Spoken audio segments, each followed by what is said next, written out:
Welcome back to Podcasting for Real Estate Pros, where agents learn to attract clients, build trust, and stand out with the power of podcasting.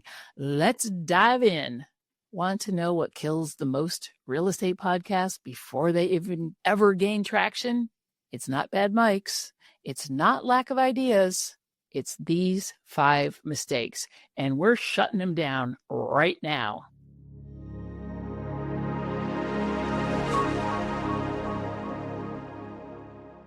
Okie dokie artichoke. It is your host, Sue Willoughby, and this is our final episode in the 21-part series for real estate pros who are ready to podcast like a professional, build trust, and attract clients by being unmistakably themselves.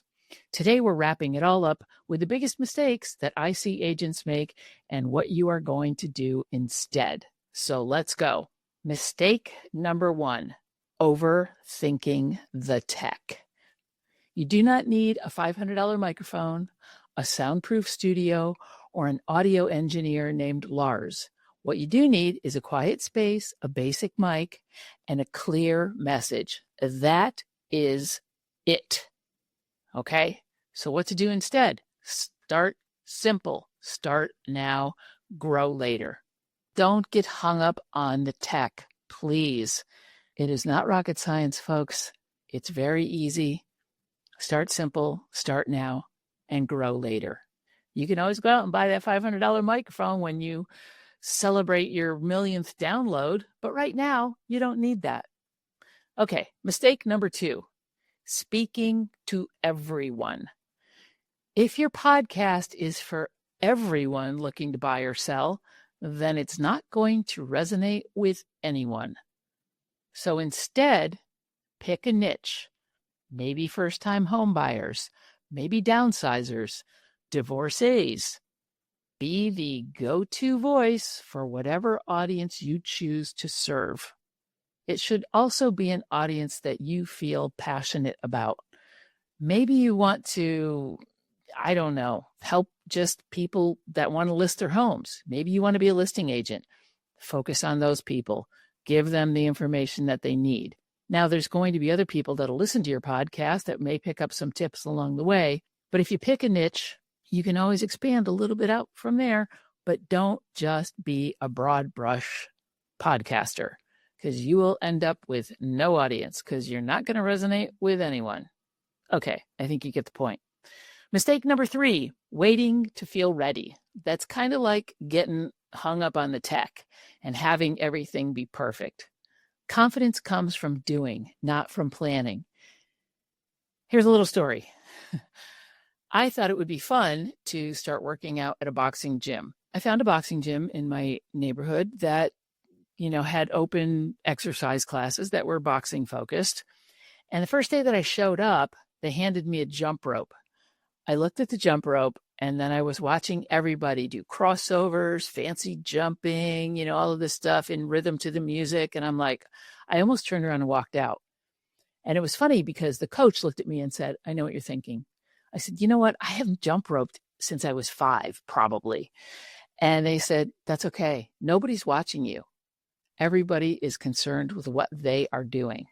So I picked a little spot in the back of the class, and I started slowly jump roping. And by jump roping, I mean having the rope hit the ground and then stepping over it. Guess what? Within a few months, I was doing crossovers. I was jumping rope to the music. You've got to put in the reps. So confidence comes from doing, not from planning.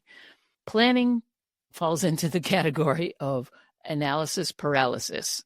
Right? Have you ever done so much research that by the time you're done, you're like, I don't even think I want this thing because it took me 10 years to research it? Right. So don't stop with the over planning. Here's what you need to do instead. Launch before you feel ready. Then get better on the mic. Your listeners don't need perfect, but they do need real, and they do want to hear from you. So remember, every master was once a disaster. Get out there and just be messy, but do it. Okay. Mistake number 4, inconsistent publishing. Remember, we were just talking about consistency, about how you may record one episode and then 3 weeks later you record another episode, and then one the next day. I mean, you're all over the map. So crickets don't convert. You can't build trust if you disappear for weeks at a time. People are going to be like, hey, I was listening to this really cool podcast and then it just stopped producing. And then you're like, oh yeah, here's some more episodes. Here's what you need to do instead. We hit this before. Batch your episodes. Pick a rhythm, weekly, bi-weekly, monthly, and stick to it. If you don't feel like you can do a weekly podcast, then try bi-weekly. If you really don't think that you're going to be able to do a bi-weekly podcast, then just do a monthly podcast. Have it be awesome. And then every month, people are going to be like, this is great. I look forward to this. Okay. Whatever your rhythm, just do it and stick to it. Consistency over frequency every time. Mistake number 5, forgetting your CTA or your call to action. So you're not just talking into a void here. You're actually working to build a business. But if you never invite people in, right, to work with you, then they won't. So if you're just blabbing away and then going, see you next week, they're going to be like, okay, see you next week.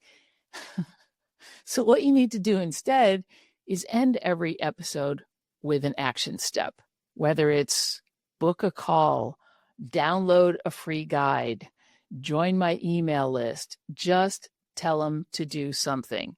And you may also want to add to that to follow your podcast, rate and review, share it with a friend. Those are some good call to actions to always have. And then add something juicy that's actually going to build your business. Okay, these are the biggest pitfalls that I see agents making when it comes to creating a podcast.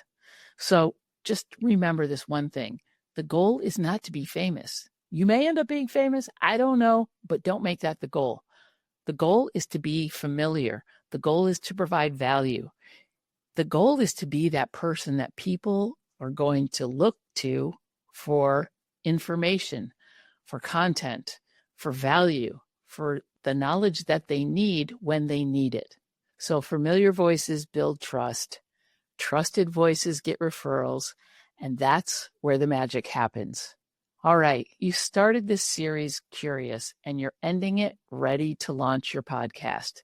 You've got the knowledge, you've got the structure, and you've got the most important thing, your voice.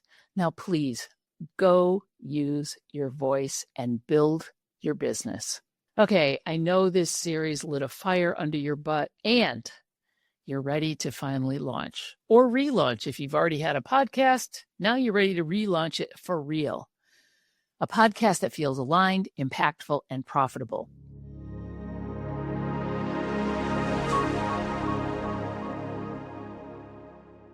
Okay, I know you're ready to go deeper.